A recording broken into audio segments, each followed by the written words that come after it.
Nah, ketika mau beli barang atau mau ajak anak istri jalan-jalan, pikirannya harus nanti pasti ada uang datang lebih banyak lagi. Oh, seperti Gitu. itu. Ya. Jadi karena kan Tuhan sesuai dengan persangkaan hambanya kan.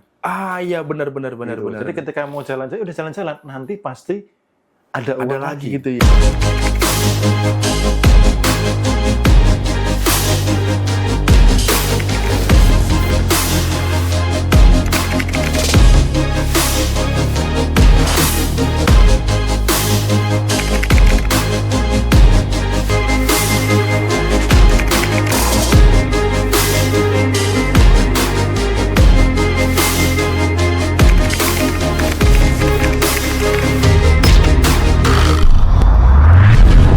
Selamat malam Om Bimo.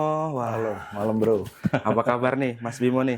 Ya, malam-malam kabar makin baik, makin luar biasa pastinya. Ini kelihatannya nih ya, saya mantau-mantau Mas Bimo dari sosmed saya. Kayaknya kok makin sukses aja ya. Apalagi kemarin itu saya sempat lihat kayaknya Mas Bimo dikunjungin sama pihak TikTok, pihak YouTube gitu ya. Nah tapi itu nanti aja deh. Saya tuh heran sama Mas Bimo ya. Mas Bimo tuh kayaknya tuh hidupnya santai-santai, main-main sama teman-temannya, di-upload-uploadin gitu. Itu rezekinya kok lancar terus ya. Padahal banyak loh Om, orang yang kerja keras, banting tulang, banting tenaga, semuanya dibanting-banting, tapi masih aja hidupnya sulit. Kenapa sih Om? Ada orang yang udah kerja keras, tapi hidupnya kok masih sulit, susah kaya itu. Menurut Om Bimo, kenapa itu Om? Oke, jadi gini. Orang itu begini, mereka itu apa yang ada ditaruh di kepalanya tentang cara uang datang, itulah cara uang datang.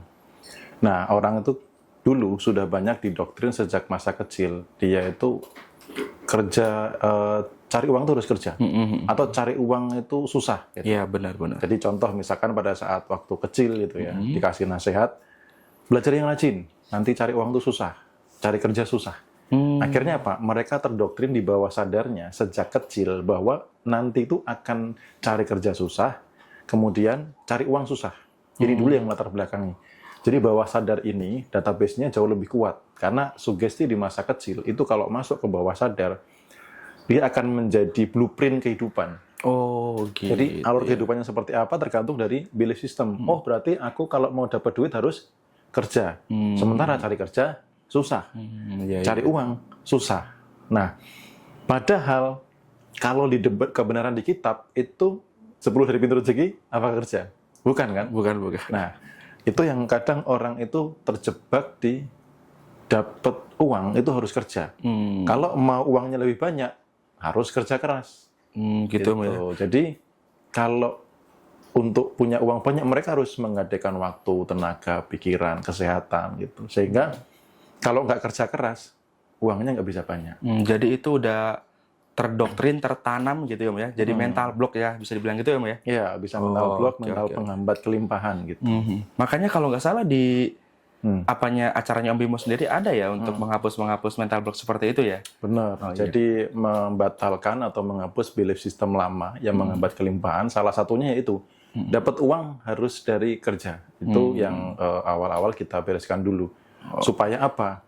Bisa nggak sih dapat uang nggak kerja gitu loh. Oh iya gitu ya. Nah, itu yang terjadi akhirnya ketika itu pun saya dulu juga mengalami kerja sekitar 8 tahun lebih. Gitu ya, Mbak. Dan naik jabatan pun ya tabungan nggak lama. Karena ternyata kerja keras tidak menjamin uang tuh masuknya lebih banyak ya. Oh ya, seperti itu ya Om ya. Gitu. Ini jadi penasaran nih sama kelasnya Om Bimo yang menghapus mental block. Tapi itu nanti dia Om ya. Kita lanjut aja ke pertanyaan-pertanyaan selanjutnya. Oh ya, by the way buat teman-teman yang mau nanya-nanya silakan komen ya. Nanti yang beruntung pertanyaannya insya Allah akan saya saya sampaikan ke Mas Bimo ya. Oke, saya juga penasaran nih Mas. Kayaknya kan rezeki Mas Bimo kok lancar terus ya kan? Ada nggak sih amalan atau rahasia rasanya Om Bimo nih supaya rezeki atau uang itu nggak habis-habis Om? Kalau ada coba deh Om, kasih bocoran deh. Ya, jadi sebenarnya saya seperti ini bukan bawaan lahir ya. Artinya dulu juga pernah di posisi yang nggak beruntung gitu. Nah, kembali lagi seperti yang tadi dibahas di awal, yang membuat itu adalah isi kepala sebenarnya, Bro.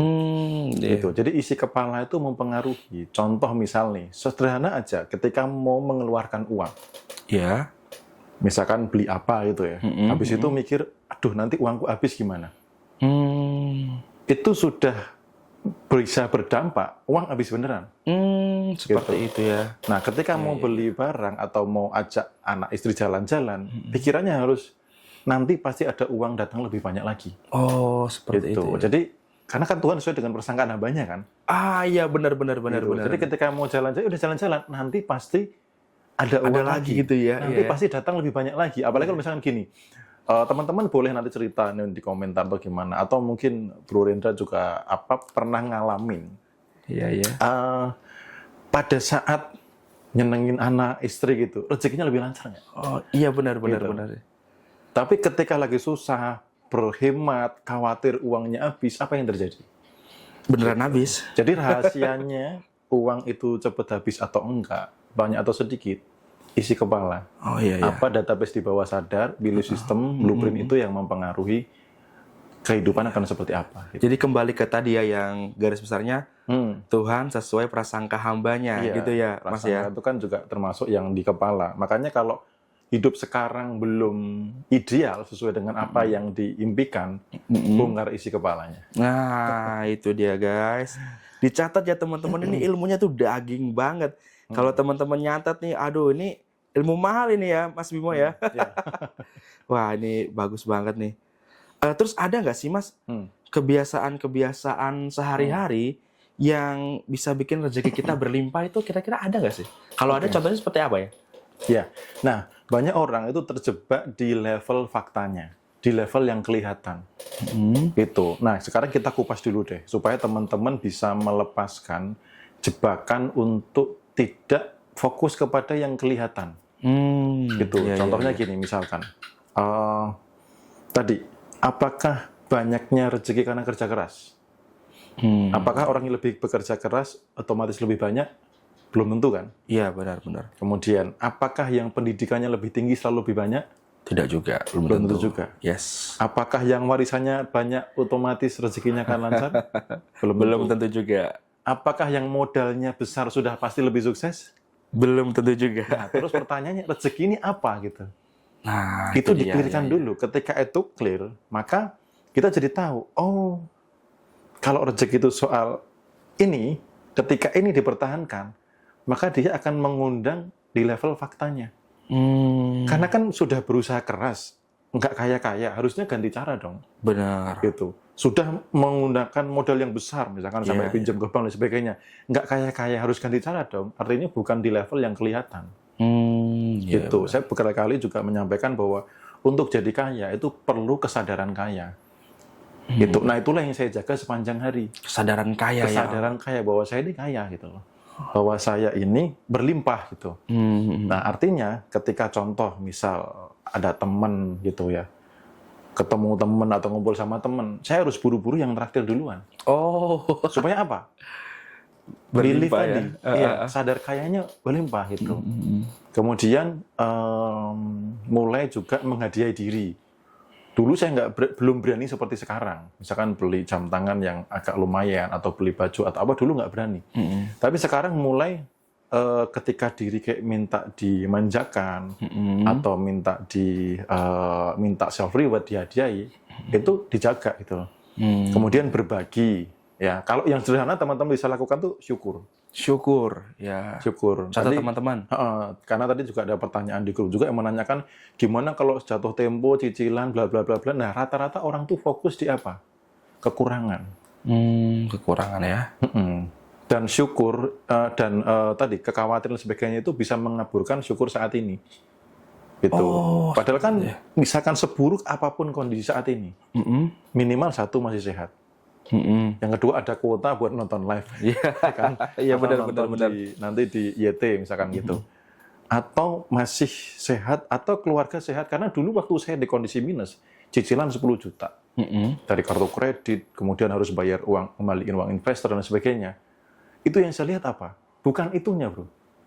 Saya lihat itu yang paling mudah saya lihat adalah apa? Tempat beras. Karena tempat beras itu kan dari plastik yang transparan gitu ya. Iya, iya. Itu saya lihat, bersyukur berasku masih ada. Kemudian apa yang saya lihat, anak istri.